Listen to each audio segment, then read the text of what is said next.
Hello everyone, welcome back to the channel. My name is AbyssSays. So in this video, I'm going to talk about the last tips and tricks that I got throughout the half of the month of this Abyss. So let's get into it. As we all know, the first chamber is like the Consecrated Beast, the Flurry Lava Garganta, and then the Flowering Dancer, and then the Jaw Bishops. I don't think that's a big problem.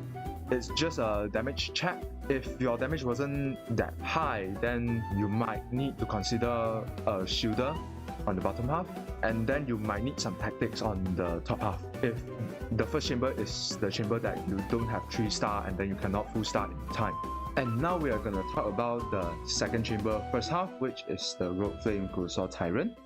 And last time I've talked about like which Hydro characters are the best on breaking the parachute, and I've said that Furina is the best character to break the parachute, and of course she still remains as the best character to break the parachute. And last time I've also proved that Yelan, Xingqiu, and then Hydro Catalyst, Mona, Barbara, and Kokomi are also good on breaking the parachute.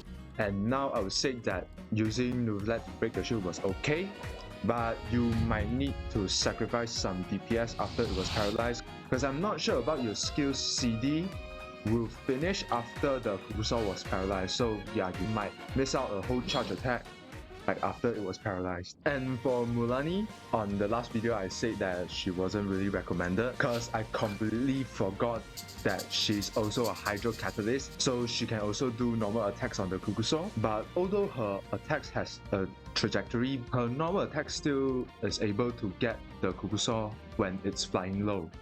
So yeah, Mualani is okay. And Sijun wasn't a really good option because her Hydro application wasn't that high. And same for Nilu, which her Hydro application will be just like 3 skills and then her burst. I'm not even sure whether her burst could get the Kukusao, but whatever. Candice, I wasn't really sure because I haven't seen like a Abyss streamer tried her. Ayato is okay, but he'll be overall a little bit slower. The way I would do is I would use his burst and then skill 2 times. I think you need like his 2 whole skills to be able to like break the whole parachute. Tartaglia was a surprising one because Tartaglia has this special normal attack thing called Riptide, where after a full aim shot hits an opponent, he'll get another consecutive AoE damage, which is Hydro by the way, which overall boosted his shield breaking efficiency up by double, I think. So yeah, if you are planning to use Tartaglia, yes, you can use Tartaglia. Of course, you can use like other elements like Electro, Pyro to break the shield, but it will be like a little bit more slower. Hydro is the best option here, but if you want to use like other teams, yeah, you can go for it, but I don't really recommend it. And for the second half, the Papilla. So last time I said that there are several ways you could break the shield, like Hyper Bloom teams, Burning teams, Taser team, Cloran, Yelan, like those really fast attackers, Natlan characters, of course. Alright, so there's another character that I saw Abyss streamers use a lot, mostly when they are using teams with Bennett, and also if the team has a free 4th slot, and also the team doesn't has a bow character, which is Tinary. So let's just show you how it's done. Alright, so now we are in the bottom half, and just ignore the team. I know it's a little bit scuffed, but that's just for the demo purposes. Yeah, so here we go.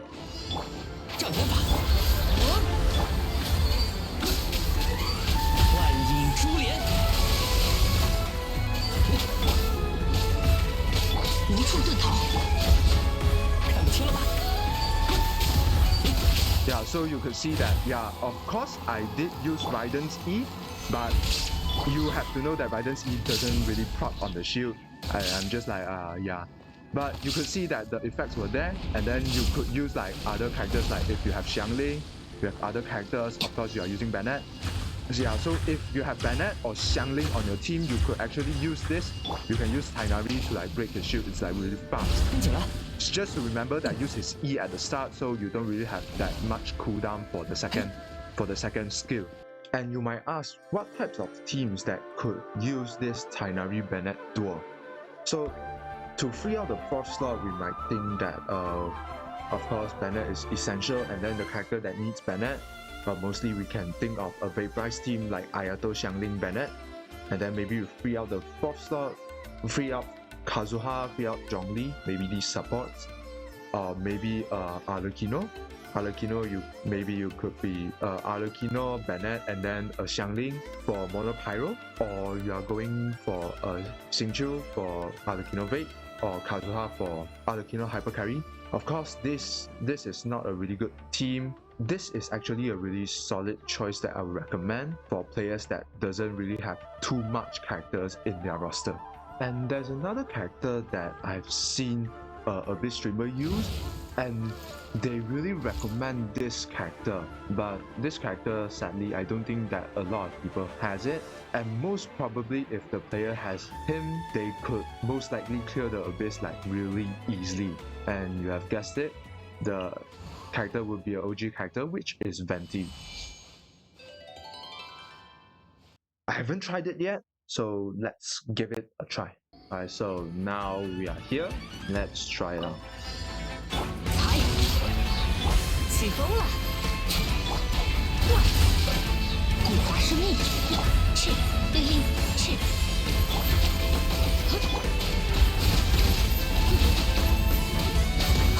And yes, the answer is yes. He did really did a lot of damage.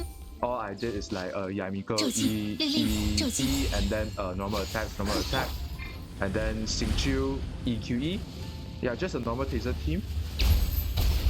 But I do think that like the taser helps it a lot, but not really much because you know Yamiko doesn't really have too much attack. And then the 4th slot Zhongli, I wasn't really using him. So yeah, if you are using like a somewhat frequent high attack teams, but there's not really enough to break the shield, and then you don't really have a bow character, then you can use Venti. So two characters that I really recommend for this time is Tighnari. For burning teams, if you have Bennett and Xiangling in the team, and you have a free 4th slot and you don't have a bow character, you can use Tighnari. And the second one is Venti, which also if you don't have a bow character in the team, you can also use Venti. And then you need a resistance shredder, you need support. Venti can also fill in the place. So for the last chamber, if you haven't watched the last video, then I highly recommend you to watch the last video because I covered a lot about the mechanics and how you can beat the bosses in the last video. So last time I said about how you can break the pubs and then break the shield. So now we just do a little recap. For Shilonen, you have to get near the head and then do your E and then attack twice. And then so after you do all the attacks and it breaks, and then you have to unuse your skill to take away your Night Soul, and then you run straight to the next pub, and then you see that your skill CD is already enough. So for Zhongli, you just need to get near the head and then put pillar, and then one attack, and then the second attack, it breaks it. And then for Yunjin is the most easiest by far. You just do a whole E, and it breaks. Oh. Alright, we don't look about that. Yeah. And also another character is Ningguang. Of course, everyone has Ningguang, so you just have to do A, CA, and then it's enough to break the whole shield. So that's all for the shield breaking. For the Golden Wolf Lord, if there's other characters I recommend using Navia. About how to use her, because my friend doesn't have Navia, so I can't really show, just like Avidya. I can't really show how you can do it, but I can just say it.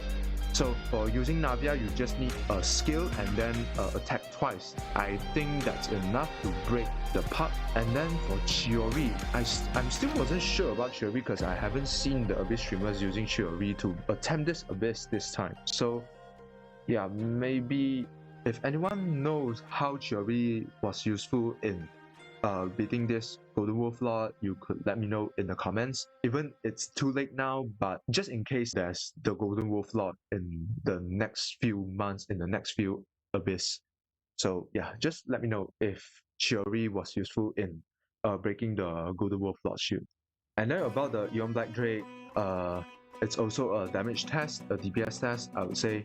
but you need a bow character to bring it down, or else it will be like really troublesome. If you don't have a bow character, you can use Furina on the bottom half, but I don't really recommend, because if you have Furina, I recommend her to go to the top half because she's like a badass on breaking the Cuckoo Sauce shield. But if you have other alternatives for the top half, then maybe you could put Furina on the bottom half. And another person I would think of that you don't really need a bow character to paralyze the Yon Black Drake is Alhaitham, which I've shown on the last video on how you can hit it in the core and then paralyze it. Yeah, so if you want to learn it, you can just look at the last video. Alright, so I forgot about this. Last time someone in the comments said Klee is actually really useful in breaking the popular shield.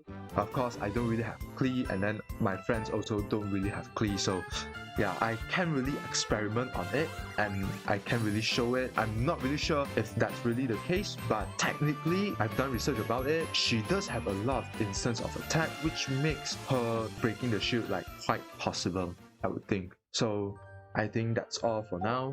There's still like a few more days until the Abyss reset, and I hope this video helps you clear the Abyss in the last minute. If not, like maybe you could reach 6 stars or 3 stars with this tutorial. If it does, you can leave a comment and like, and I will appreciate it. So I will see you on the next Abyss.